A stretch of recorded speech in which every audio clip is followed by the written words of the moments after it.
All right, folks, welcome to the stage. If you don't mind giving us introductions in your own words, and Dayna, we'll start with you. Yeah, wonderful. Happy to be here. This has been great content. Thank you for having me. What a wonderful event. I am a first-timer, but hopefully will be a long-time caller. That said, I'm Dayna Sracic. I'm from Endo Pharmaceuticals. I lead our consumer marketing practice. So developing our patient approaches, both from a direct consumer perspective, but from a strategy and implementation perspective, making sure that we understand the patient voice, create an environment to allow patients to have their needs met, and happy to be here to share some thoughts today. Thank you for having me here today, Doug. A great show. This is my second time back. I've been with Omnicom Production, which is a brand new business unit, but prior to that, I was at Omnicom Health for 9 years, leading our development center of excellence, handling digital projects across multiple agencies, clients. So I've had a chance to see the big picture of what agencies and clients are doing across the board. Awesome. All right, well, Jorge and Miles, wherever you are in the room, I'm going to channel you both right now and start with the problem definition. Can you talk to me about the disconnects that you're seeing between patient expectation and what brands are ultimately delivering against? And Dayna, if you can kick us off, that'd be great. Sure. It's hard to generalize that across all patient populations because I think it's really important to treat each patient population uniquely and understand the insights and their expectations unique to their condition and what they're seeking in the care of their condition. So I work on a brand, Xiaflex, which some of you may be familiar with. There's 2 indications for that brand. Both of those are in, let's call it mature populations, 50 plus. And so one of the things that we're seeing that we work on very, very specifically is that, and I think yesterday in the panel there was some discussion around trust and mistrust and patient expectations around the healthcare system regarding trust and mistrust. Interestingly, when you think about younger generations, there is healthy skepticism, right? And there is this idea of questioning authority and really mistrust in pharma, in the healthcare system, and that's not the same for our patient population. Our patient population is very deferential to their physician, and one of the things that we're learning through deep research is that these patients will not question their physician and sometimes need to be highly educated prior to seeking care so that they can ask and self-advocate and really be empowered to get the information that they need and advocate for treatments that they believe are right for their condition. And that's not often the case for the particular patient populations that we serve. Yeah. Alex, what do you think? What are you seeing? The patient experience and expectations has evolved over the last couple of decades. Prior to that, people would ingest the information from TV commercials or brochures at a doctor's office. But over the evolution of the internet, patients have come to expect an immersive, interactive experience, similar to the way they shop online, look for plane tickets, stream their favorite shows. They want that kind of experience out of healthcare. Patients have become healthcare consumers. So they want companies to provide knowledge, comparisons, I don't know what that is.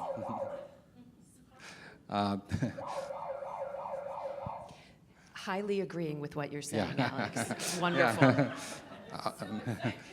That's the FDA alarm. Patients want ability to lower their costs of healthcare, learn more, and even be preventative. That's the way that companies can build trust, is help patients with preventative care, learn more about how do you prevent, how do you not become dependent on a treatment, but have the treatment get you eventually to a healthy state. So by empowering patients with that kind of knowledge, they build more trust. By giving them the knowledge of different illnesses and treatments, even before they end up taking that treatment, that's how they build trust and become a more interactive patient.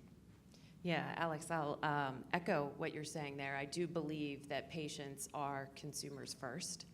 And as consumer expectations have evolved, seeking a more holistic approach to healthcare is a desire. I think it is a challenge in our industry for many reasons to compliantly support patients in the way that they have expectation, and it's one from a customer experience perspective and a patient experience perspective that as brand leaders and marketers in this industry that we grapple with daily. So both of your responses there, right, they touched on patient empowerment, and it really seems to be through the lens of education. I want to click into that a little bit more.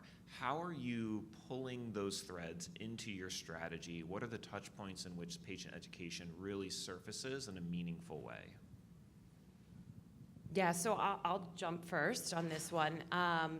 Really understanding your patient journey and doing the meaningful research to understand the mindset and the experiences your patients have throughout their full journey.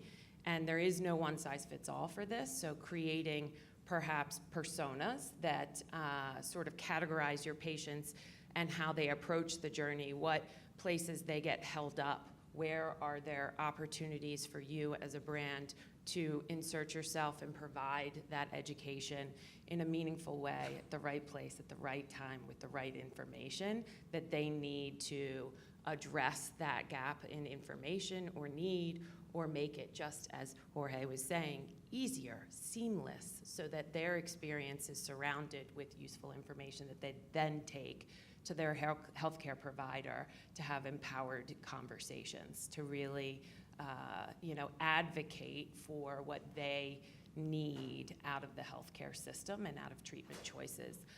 So one of the things that we have learned, I'll give you a very practical example here from our patient population, is through qualitative research, we learned that on one of our indications for Dupuytren's contracture, which is a hand condition, many patients have slow progression. They get an early diagnosis. They are told that surgery is their only option, which is not true.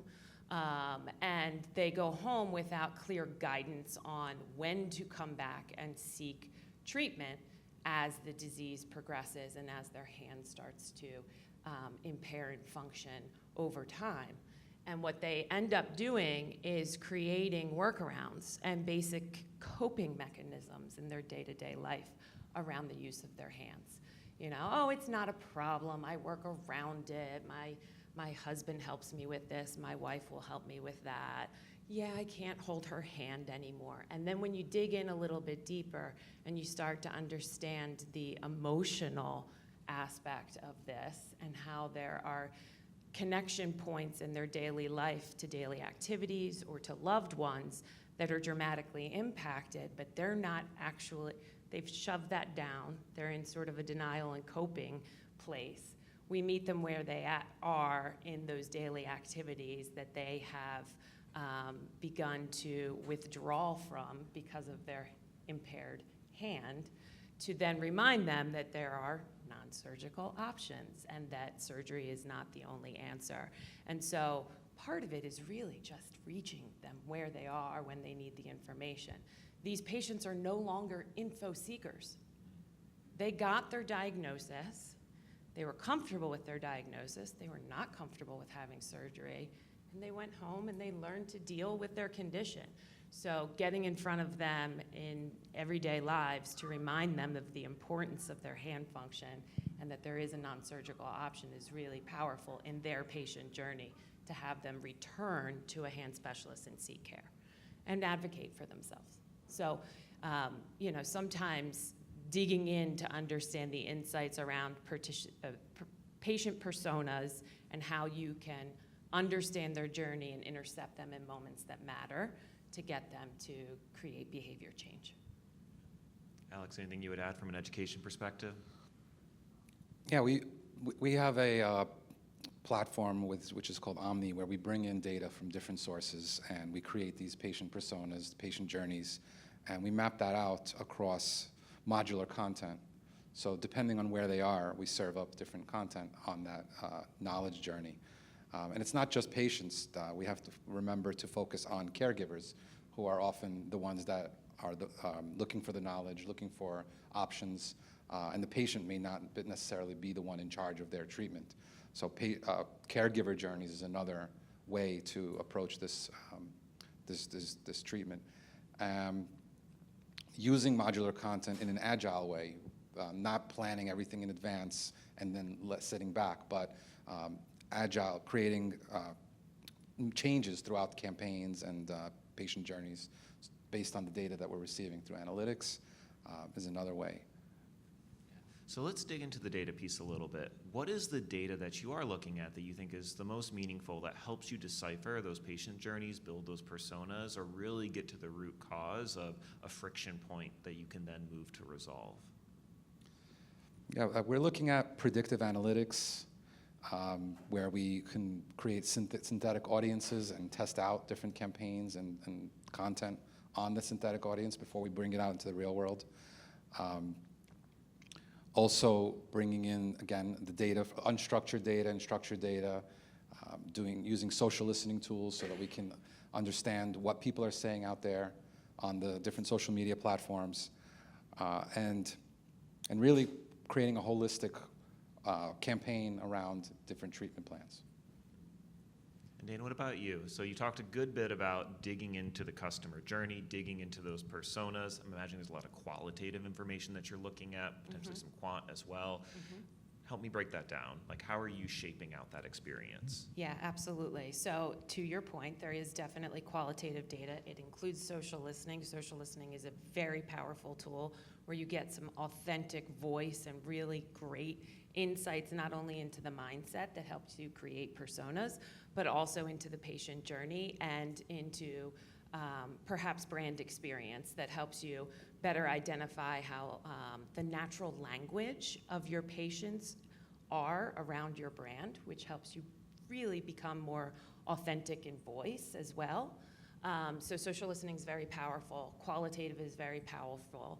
From a quantitative perspective, our ATU data is really, really important. Now, many in the room know what that is, but basically we track not only DTC effectiveness and messaging movement, but everything from first diagnosis to the physician that you spoke to how your ad recall is, and are you meaningfully moving the market in a direction that they're increasing trial and usage of your product. So we use all of these data sets to help inform it. Another more unique and perhaps used by some in the room is the physician-patient intercept. So you are able to use qualitative insights and record in a physician's office the dialogue between a physician and a patient regarding the specific conditions that you treat. That is terribly insightful in terms of the knowledge you get in that dialogue, how quick it is, how in the follow-up conversation with a patient, what they actually remember from that conversation, what they believe they said versus what they said. So really digging into that dialogue is terribly important to understand that crucial moment when a patient is really seeking guidance and care from a provider and perhaps misinterpreting or not advocating or felt they were advocating and were guided in a different direction based on the provider's information. We learn a lot in the patient journey around cost and how providers describe the cost of product to patients and just the amount of misinformation that is shared because a provider knows cost from a different lens than patient cost, and the patient is really seeking clarity around cost. So we've been working really hard from a direct patient perspective to demystify that and get ahead, educating patients before they get to the office around cost so that doesn't become a smokescreen or a way for a physician to guide patients away from a treatment choice. I love that you brought up the notion too of what a patient thought they said versus what they actually said, and I'm sure that feeds into a larger conversation on like navigating between what patients need versus what they say they want. Now, Alex, I'm curious, you brought up modular content. I'm imagining there's some sort of element here that feeds into AI applications. As you look at the broader patient journey, as you look at those potential touch points and use cases, where is AI fitting into this? How are you finding those opportunities to make it more streamlined, more dynamic, et cetera? Well, there's a huge amount of use cases for AI in our industry. In marketing, we'll start with that. We use a tool called Claims AI internally for our MLR process, where there's a single source of truth based on the medical findings, and then the legal team, the marketers, the medical team will all use that an AI tool to reference the medical findings compared to the marketing language. So this way they stay on point, they don't veer too much into claims that aren't factual, and then helps streamline that process by reducing the bottlenecks, and that eventually reducing bottlenecks can potentially lower cost for the companies by reducing cost across all the logistical areas that happen behind the scenes.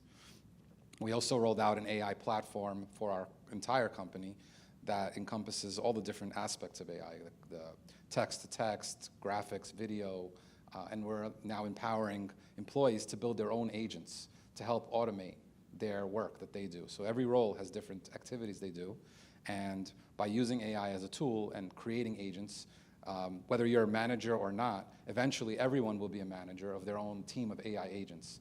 And as they perfect those agents, they become better at their job and they streamline their work. So that also leads to lower cost for our clients. Now, moving outside of the marketing space, AI is being used for drug discovery, creating synthetic compounds and accelerating that process for the clients themselves. And then beyond that, creating custom models. I recently consulted for a doctor where creating custom models on every diagnostic, every illness, every disease state, treatment that reduces hallucinations and can really speed up whatever the medical practice needs to do and focus on the patients as the outcome. Sounds like you have a whole fleet of helpers taking foot. Now, Dayna, what about you? What role are you finding for the new agentic world that we're in? Yes, so AI, new. Interesting choice of word.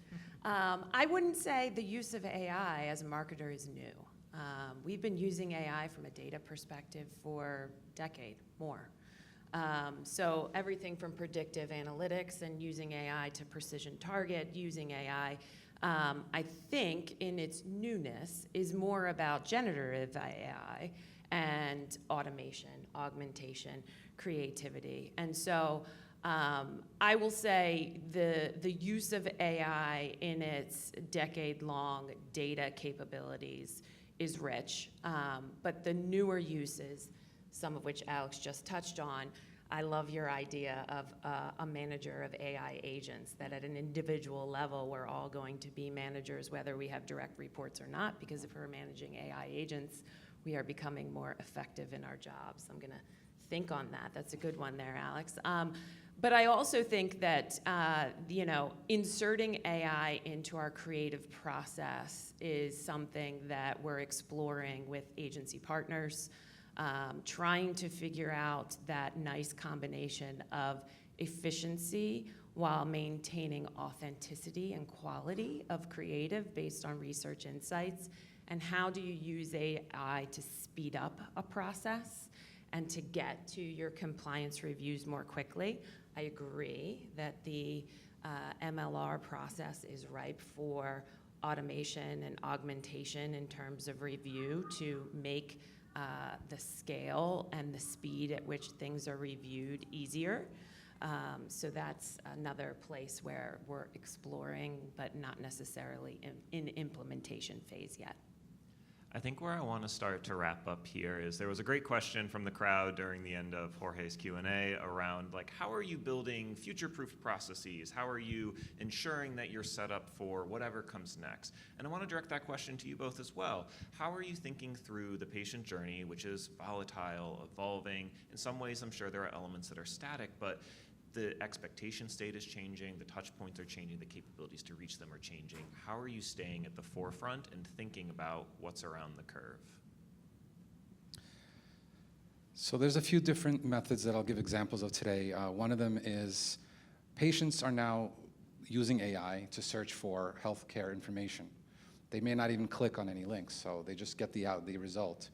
So it's evolving from search engine optimization to generative engine optimization, where we now need to address what the results are within generative AI to the patient so that it delivers them the proper answers. And in some cases, additional links if they do click on them. Also, building patient communities. We don't want to wait for patients to build their own social media communities and have some kind of splintered conversation, negative conversation elsewhere.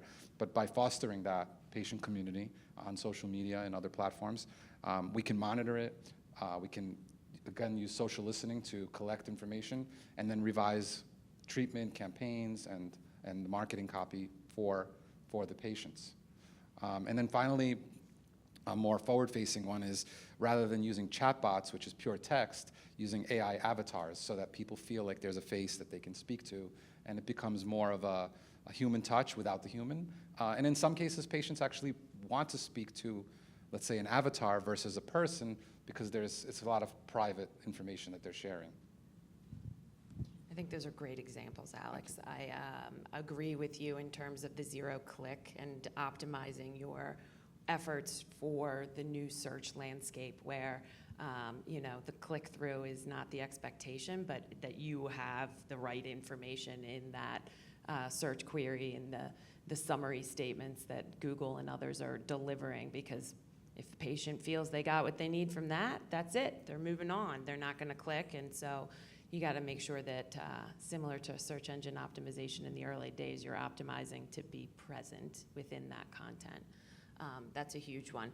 But in terms of future-proofing, I think one of the things that we can't predict is the future. But what we can do is there's a number of internal stakeholders who have varying levels of appetite and/or education around AI and technology and new technology advancements.